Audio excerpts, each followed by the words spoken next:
Hey folks, this is Rhykker. Overwatch competitive mode just released, so we're going to go over some details as well as some bugs that are currently causing some frustration among players.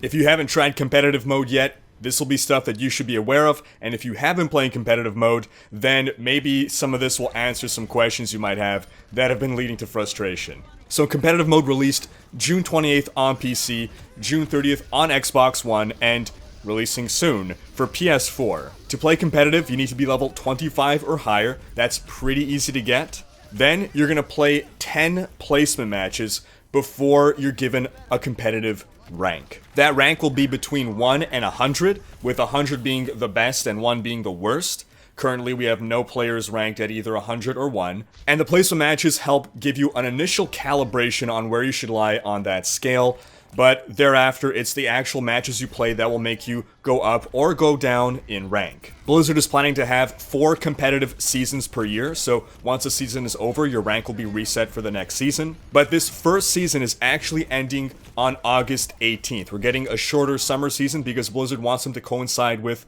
real-world seasons. Now, there are some differences in the game modes between competitive and non-competitive, but overall, the play is the same. In other words, you're still playing the same game, there's just some changes made in the way scoring works. For instance, King of the Hill, typically, is a best of 3. It's the first team to win 2 maps, there's only 3 maps per set, but in competitive mode, it's first to win 3, so it's a best of 5. So what happens if all 5 matches are played out when there's only 3 maps? Well, once you've played the 3 original maps, you then randomly play on one of the maps you've already played on. Unfortunately, King of the Hill is currently super bugged.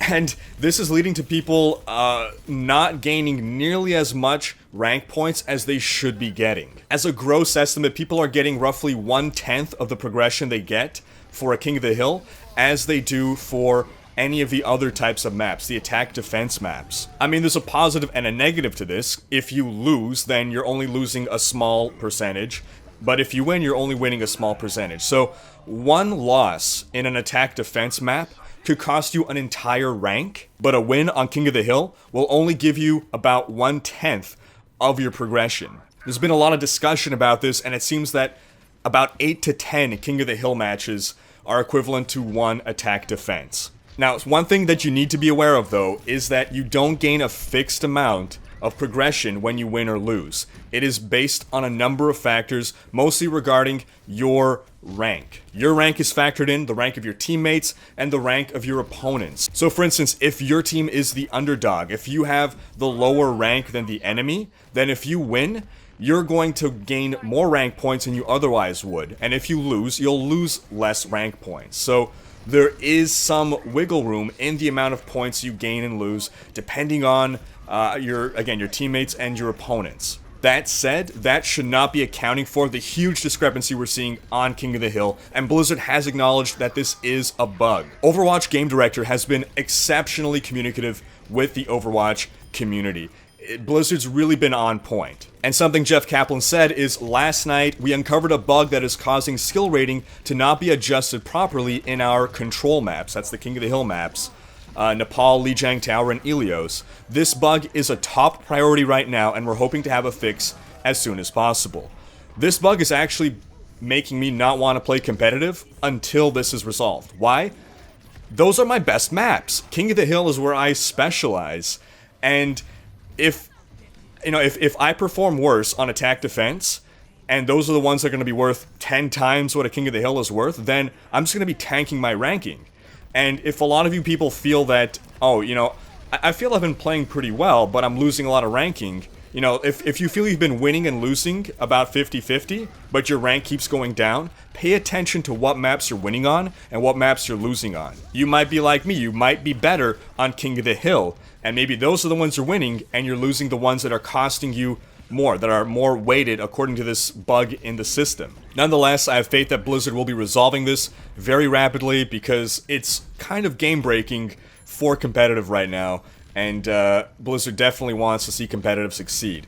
I was actually surprised that competitive was released this week. Blizzard did stay true to its word. They said competitive would release by the end of June. But then when I saw competitive come up on the PTR, a week or two ago, I thought, okay, for sure we're going to get about a month of testing on the PTR. So maybe Blizzard, you should have given it that time. Maybe not rush things. I've seen Blizzard try to rush things in the past. In general, it's not worked out for the best.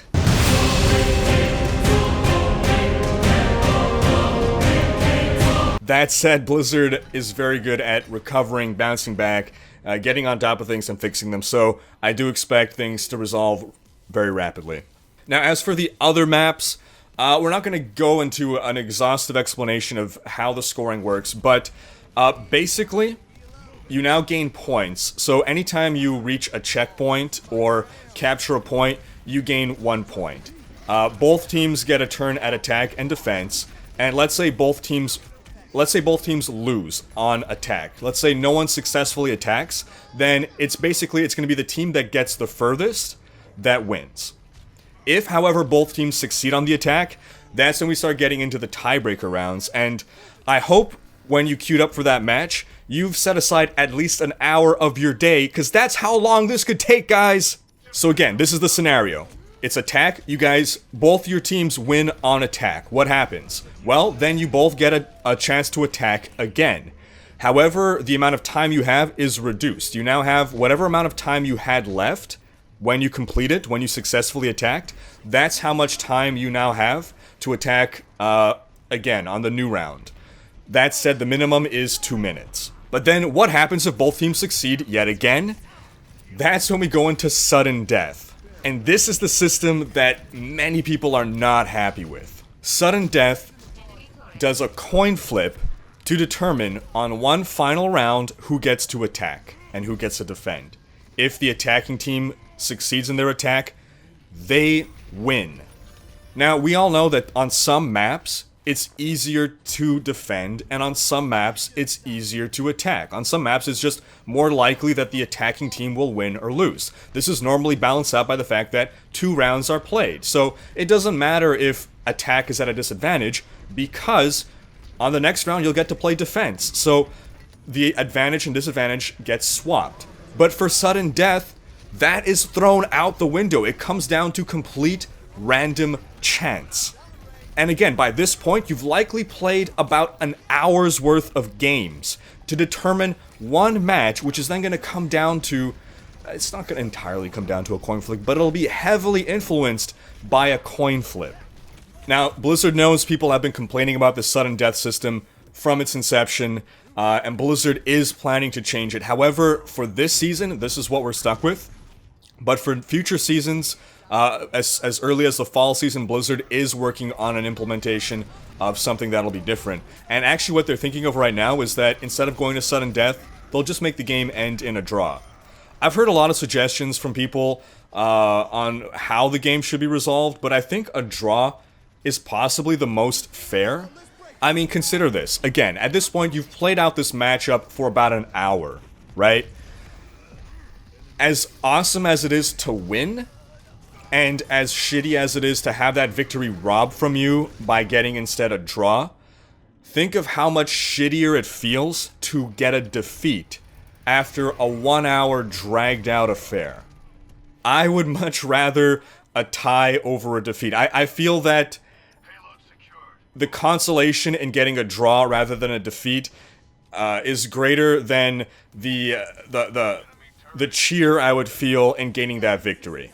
Now, here's another issue that has been plaguing some people during their play-sim matches, or even their ranked games. And there is a bug at play, but it's also just due to a feature of the game, and unfortunately there isn't a great solution to this. And this is what happens when someone leaves the game. So, Overwatch is already pretty aggressive in its like AFK system and dropping people from games, but for competitive they take it even more seriously. That said, within the first 2 minutes of a game, if anyone leaves, then the entire game ends and is cancelled. No team wins, no team loses. That seems pretty fair, because you don't want to have someone, drop from your team and then you're just screwed. Like, you're just screwed. You're a man down, or possibly more, and that's not a fair match to play out. So thankfully, if that happens within the first 2 minutes, then the game ends. Now, that doesn't stop what happens thereafter. If someone leaves after that point, and again, considering some of these matchups can last an hour and maybe someone didn't plan for that and has to duck out, you know, as much as we'd love to hate on the leavers, right? Like, oh yeah, you're probably just leaving because we're losing. I know a lot of people do that, but I mean, maybe someone didn't realize that the match could last an hour and really has to get going. Again, you're screwed. There's no real easy solution to that. You're gonna have to eat the loss. And I know people have complained that in a couple of their placement matches, they've been at least a man down on their team, so they kind of feel robbed of some ranking in their placement because of that.